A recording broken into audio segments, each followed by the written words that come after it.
Chapter 7. At the time when I stood in the churchyard reading the family tombstones, I had just enough learning to be able to spell them out. My construction even of their simple meaning was not very correct, for I read wife of the above as a complimentary reference to my father's exaltation to a better world. And if any one of my deceased relations had been referred to as below, I have no doubt I should have formed the worst opinions of that member of the family. Neither were my notions of the theological positions to which my catechism bound me, at all accurate. For, I have a lively remembrance that I supposed my declaration that I was to walk in the same all the days of my life, laid me under an obligation always to go through the village from our house in one particular direction, and never to vary it by turning down by the Woolwrights or up by the mill. When I was old enough, I was to be apprenticed to Joe, and until I could assume that dignity I was not to be what Mrs. Joe called pumpied, or, as I render it, pampered.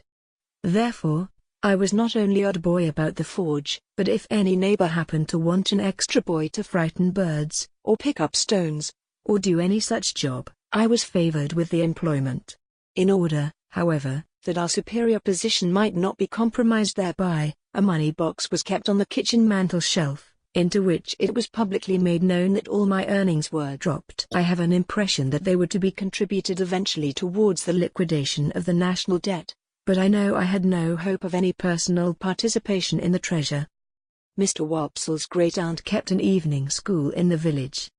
That is to say, she was a ridiculous old woman of limited means and unlimited infirmity, who used to go to sleep from 6 to 7 every evening, in the society of youth who paid 2 pence per week each, for the improving opportunity of seeing her do it. She rented a small cottage, and Mr. Wopsle had the room upstairs, where we students used to overhear him reading aloud in a most dignified and terrific manner, and occasionally bumping on the ceiling. There was a fiction that Mr. Wopsle examined the scholars once a quarter. What he did on those occasions was to turn up his cuffs, stick up his hair, and give us Mark Antony's oration over the body of Caesar. This was always followed by Collins's Ode on the Passions, wherein I particularly venerated Mr. Wopsle's revenge, throwing his blood-stained sword in thunder down, and taking the ward-announcing trumpet with a withering look. It was not with me then, as it was in later life, when I fell into the society of the Passions, and compared them with Collins and Wopsle, rather to the disadvantage of both gentlemen. Mr. Wopsle's great-aunt, besides keeping this educational institution, kept in the same room a little general shop. She had no idea what stock she had, or what the price of anything in it was. But there was a little greasy memorandum book kept in a drawer, which served as a catalogue of prices, and by this oracle Biddy arranged all the shop transactions. Biddy was Mr. Wopsle's great-aunt's granddaughter. I confess myself quite unequal to the working out of the problem, what relation she was to Mr. Wopsle. She was an orphan like myself. Like me, too, had been brought up by hand. She was most noticeable, I thought, in respect of her extremities. For, her hair always wanted brushing, her hands always wanted washing, and her shoes always wanted mending and pulling up at heel. This description must be received with a weekday limitation. On Sundays, she went to church elaborated. Much of my unassisted self, and more by the help of Biddy than of Mr. Wopsle's great-aunt, I struggled through the alphabet as if it had been a bramble bush, getting considerably worried and scratched by every letter. After that I fell among those thieves, the 9 figures, who seemed every evening to do something new to disguise themselves and baffle recognition. But, at last I began, in a purblind groping way, to read, write, and cipher, on the very smallest scale. One night I was sitting in the chimney corner with my slate, expending great efforts on the production of a letter to Joe. I think it must have been a full year after our hunt upon the marshes, for it was a long time after, and it was winter and a hard frost.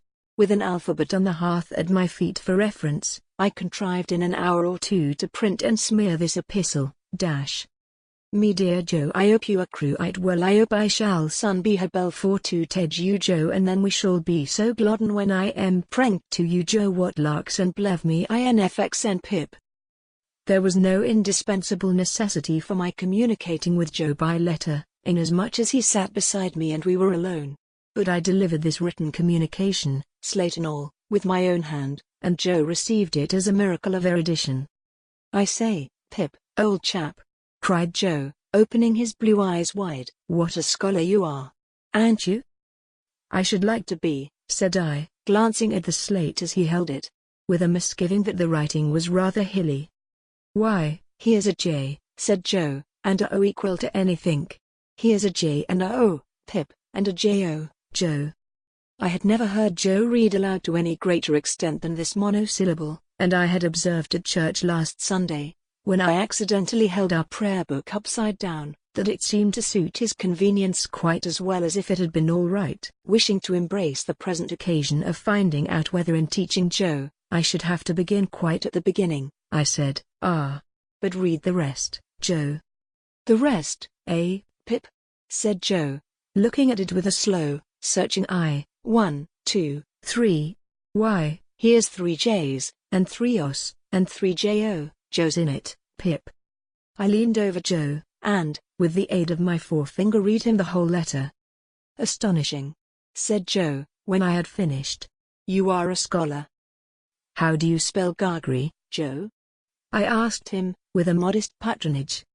"I don't spell it at all," said Joe. "But supposing you did?" "It can't be supposed," said Joe. "I'm uncommon fond of reading, too." "Are you, Joe?" "Uncommon. Give me," said Joe, "a good book, or a good newspaper, and sit me down before a good fire, and I ask no better. Lord," he continued, after rubbing his knees a little, "when you do come to a J and a O, and says you, 'Here, at last, is a J-O, Joe, how interesting reading is.'" I derived from this, that Joe's education, like steam, was yet in its infancy. Pursuing the subject, I inquired, "Didn't you ever go to school, Joe, when you were as little as me?" "No, Pip." "Why didn't you ever go to school, Joe, when you were as little as me?" "Well, Pip," said Joe, taking up the poker, and settling himself to his usual occupation when he was thoughtful, of slowly raking the fire between the lower bars. "I'll tell you. My father, Pip, he were given to drink, and when he were overtook with drink, he hammered away at my mother, most unmerciful. It were most the only hammering he did, indeed, excepting at myself. And he hammered at me with a wigger only to be equalled by the wigger with which he didn't hammer at his Ann Will. You're a listening and understanding, Pip?" "Yes, Joe." "Consequence, my mother and me we ran away from my father several times. And then my mother she'd go out to work, and she'd say, 'Joe,' she'd say, 'now, please God, you shall have some schooling, child,' and she'd put me to school. But my father were that good in his heart that he couldn't bear to be without us. So, he'd come with a most tremendous crowd and make such row at the doors of the houses where we was, that they used to be obligated to have no more to do with us and to give us up to him. And then he took us home and hammered us. Which, you see, Pip," said Joe, pausing in his meditative raking of the fire, and looking at me, "were a drawback on my learning." "Certainly, poor Joe."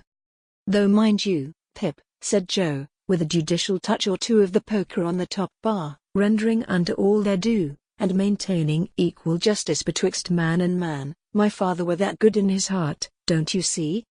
I didn't see. But I didn't say so. "Well," Joe pursued, "somebody must keep the pot a-boiling, Pip, or the pot won't boil, don't you know? I saw that, and said so. Consequence, my father didn't make objections to my going to work. So I went to work at my present calling, which were his too, if he would have followed it, and I worked tolerable hard, I assure you, Pip. In time I were able to keep him, and I kept him till he went off in a purple leptic fit. And it were my intentions to have had put upon his tombstone that, whatsoe'er the failings on his part, remember reader he were the good in his heart." Joe recited this couplet with such manifest pride and careful perspicuity, that I asked him if he had made it himself. "I made it," said Joe, "my own self. I made it in a moment. It was like striking out a horseshoe complete, in a single blow. I never was so much surprised in all my life, couldn't credit my own head, to tell you the truth, hardly believed it were my own head. As I was saying, Pip, it were my intentions to have had it cut over him. But poetry costs money, cut it how you will, small or large, and it were not done. Not to mention bearers, all the money that could be spared were wanted for my mother. She were in poor health, and quite broke. She weren't long of following, poor soul, and her share of peace come round at last." Joe's blue eyes turned a little watery. He rubbed first one of them, and then the other, in a most uncongenial and uncomfortable manner, with the round knob on the top of the poker. "It were but lonesome then," said Joe, "living here alone, and I got acquainted with your sister." "Now, Pip," Joe looked firmly at me as if he knew I was not going to agree with him, "your sister is a fine figure of a woman." I could not help looking at the fire, in an obvious state of doubt. Whatever family opinions, or whatever the world's opinions, on that subject may be, Pip, your sister is, Joe tapped the top bar with the poker after every word following, "a fine figure of a woman."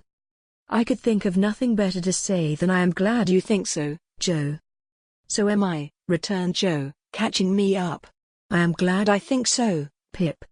A little redness or a little matter of bone, here or there, what does it signify to me?" I sagaciously observed. If it didn't signify to him, to whom did it signify? "Certainly," assented Joe. "That's it. You're right, old chap. When I got acquainted with your sister, it were the talk how she was bringing you up by hand.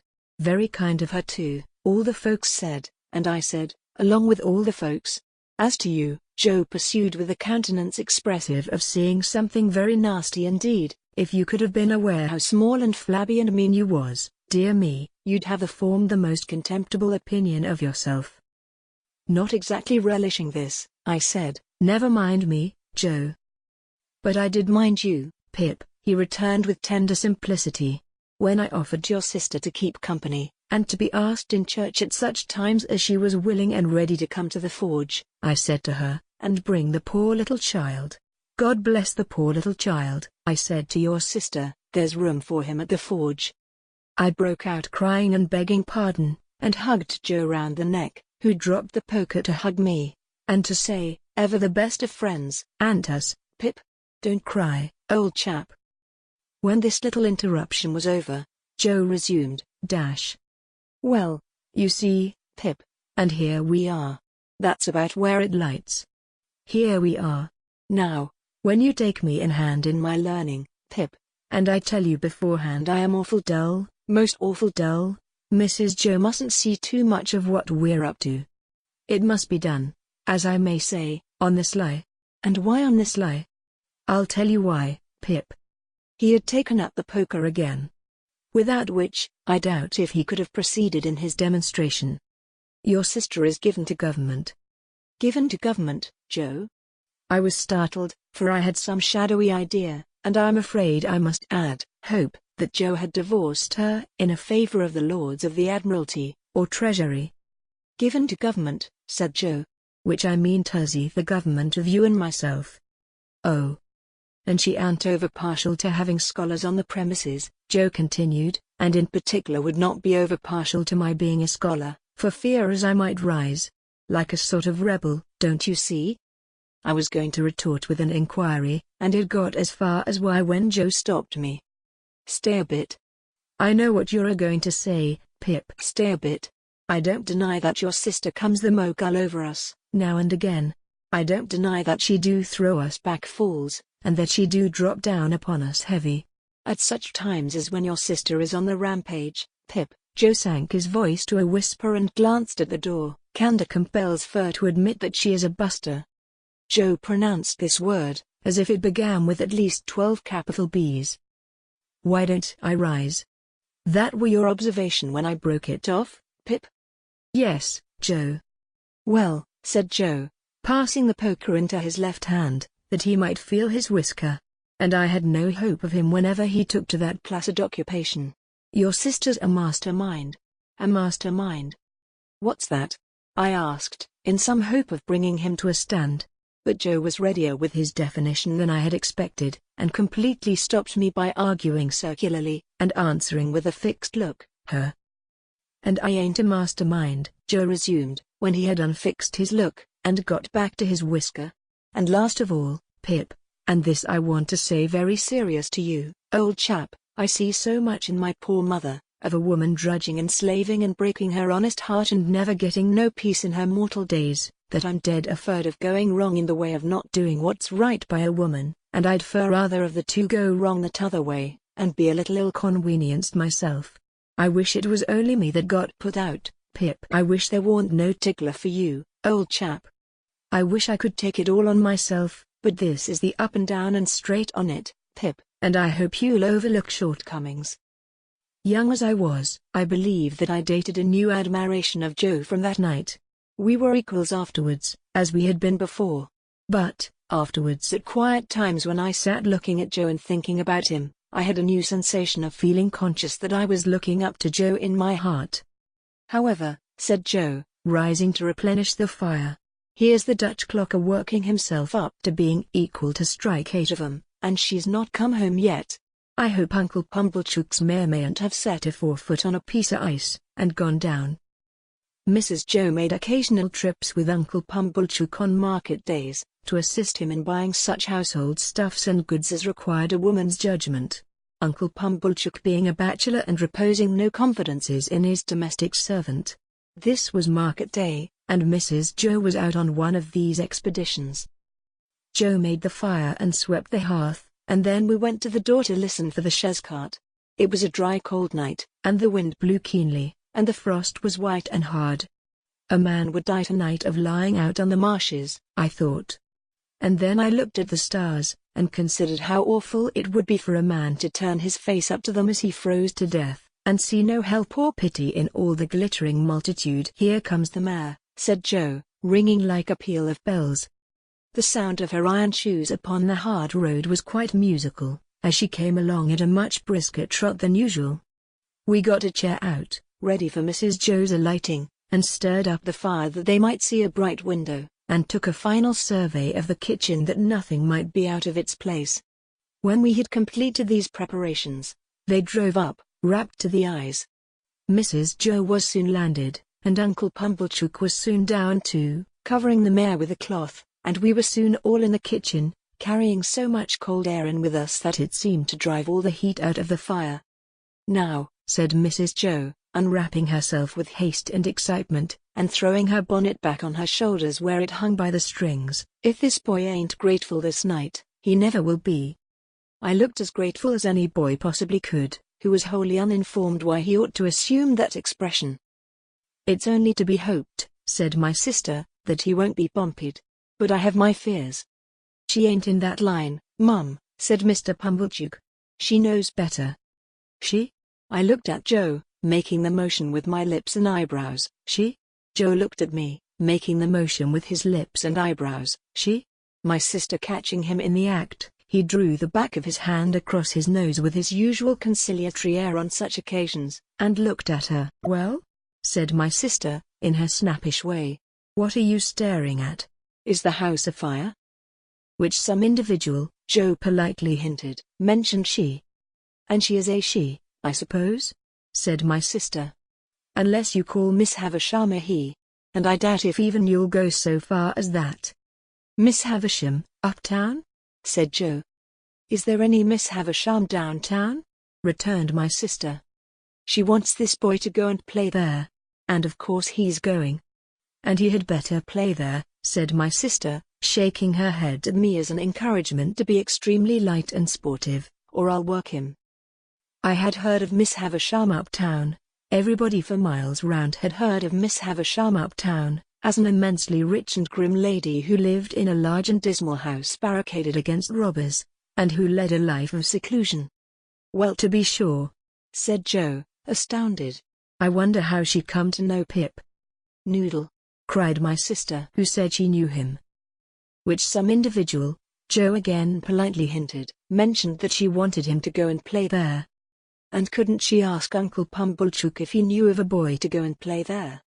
Isn't it just barely possible that Uncle Pumblechook may be a tenant of hers, and that he may sometimes, we won't say quarterly or half-yearly, for that would be requiring too much of you, but sometimes go there to pay his rent? And couldn't she then ask Uncle Pumblechook if he knew of a boy to go and play there? And couldn't Uncle Pumblechook, being always considerate and thoughtful for us though you may not think it, Joseph, in a tone of the deepest reproach, as if he were the most callous of nephews, then mention this boy, standing prancing here, which I solemnly declare I was not doing, that I have forever been a willing slave to. Good again, cried Uncle Pumblechook. "Well put. Prettily pointed. Good indeed. Now Joseph, you know the case."